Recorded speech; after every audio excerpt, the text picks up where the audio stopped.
The NBA boycotts have raised the question of whether we will also see players in the NFL do the same. The Lions had already canceled a practice earlier this week following the shooting of Jacob Blake.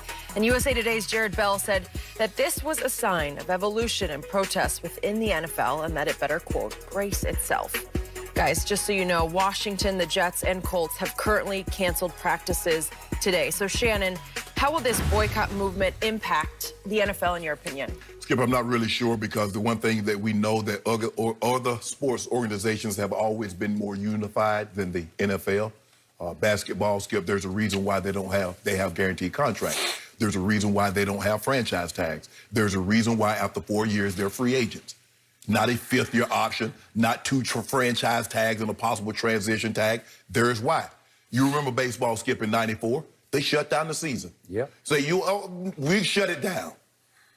So I think those organizations have always been more unified than the NFL, Skip. And so I don't see a scenario. I don't see the NFL players, Skip. Hell, they couldn't get together and come up with CBA. Because guess what they still got? The franchise tag. Yeah. Guess what they still don't have, Skip? Guaranteed contract. And they fairly recently signed off on all on another 10 years. Yep. What labor organization you know signed 10-year deals?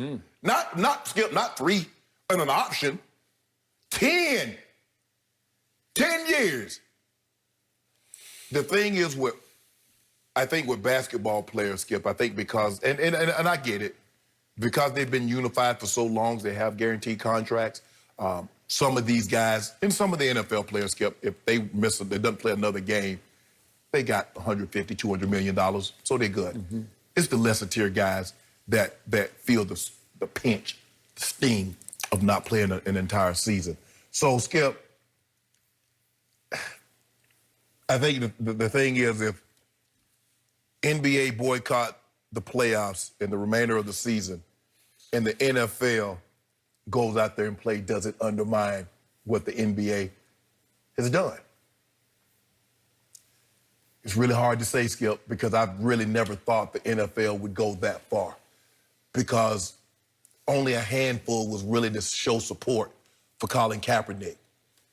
And even some within his own ranks talk negative about him. Yep. And some of those same ones that talk negative about him heap praise upon him now.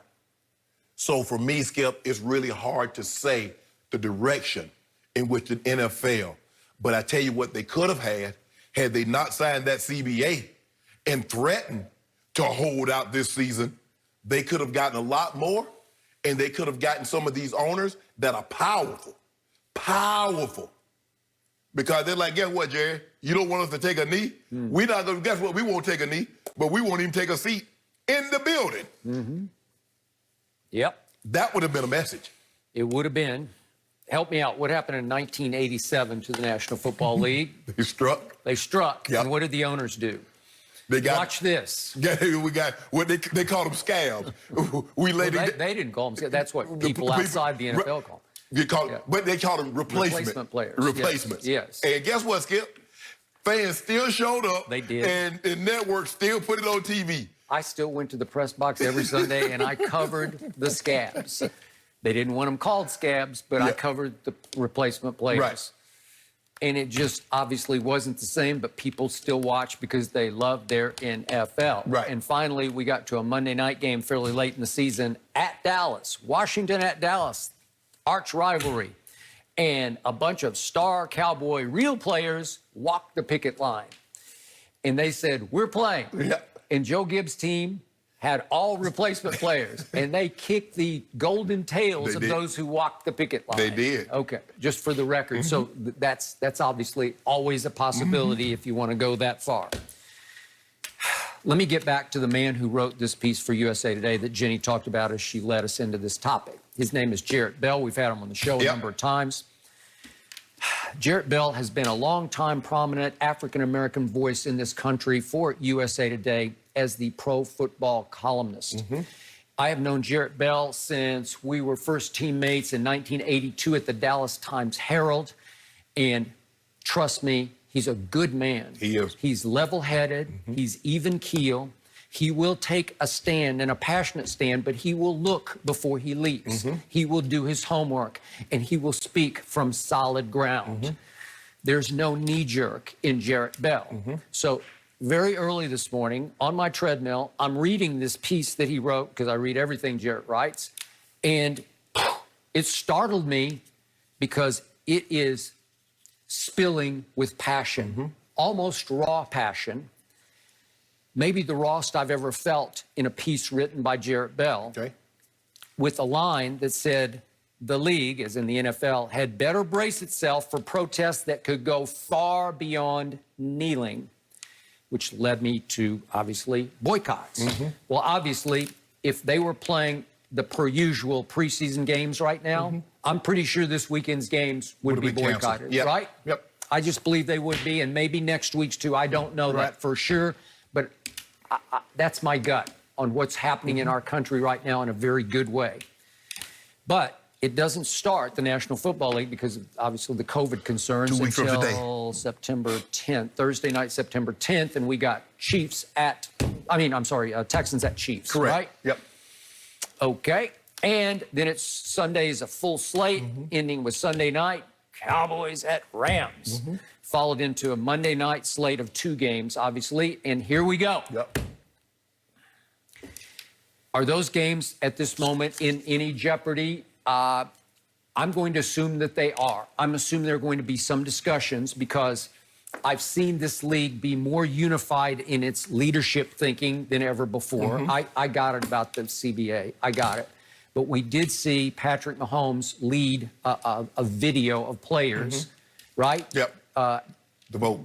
To vote and sort of calling out Commissioner Goodell to, it's time to wake up and do something here. And I loved all that. And I love everything the commissioner of this league has done because he's been open-hearted about this and said all along, I was wrong about Colin Kaepernick, and now my mind is open. Skip, and although people criticize Commissioner Goodell with everything that goes wrong with the league, and I think some of it has to do with his handling of the disciplinary cases, and it seems like it's uneven. But you and I both know, you having covered the game for 40 years, me having played, Roger Goodell works at the behest of the owners. Everything that comes, Roger makes $40, $50 million a year, flies on the private jet, so he gets to take the arrows that the owners are shielded from. The Jerry Jones gets no blowback. The Daniel Snyders, the Maras, the Rooneys, they get no blowback. That's what his big chest for. That's why he lifts the weights and still run, because he gets that blowback, Skip. He gets up there and gets booed. When the owners come up there, they get applauded. Little do that, if the fans actually realize he's only doing what they ask him to do. He's only doing what they told him to do, Skip. So the question is, because Skip, it comes down to this. I believe some of the owners are open-minded, some of them are closed, but we know there's one owner that mind is closed, his mind is made up. I want to see what the Dallas Cowboys players, what is this? It is America's team. It is the most valuable team in all the world. Yes. All the world. The world. I'm with you. It'll be very interesting, led by Dak Prescott, to see how they respond now. And again, look, I'll disqualify myself here. I love my NFL just like I love my NBA. In my heart of hearts, do I want to see them play every game? You better believe I do. But I also believe in this cause. And if you can convince me that boycotting NFL games would somehow help continue to eradicate racism, especially in the ranks of the police forces, I'd be all for it. I hope it doesn't come to that. My gut is it won't come to that, but your gut is more leaning the other way right now. No. Skip, I think they understand that, Skip. But the players, as visible as LeBron is, he does not have the contact of a Mark Cuban. He does not have the contact of a Jenny Buss with these local and state legislators.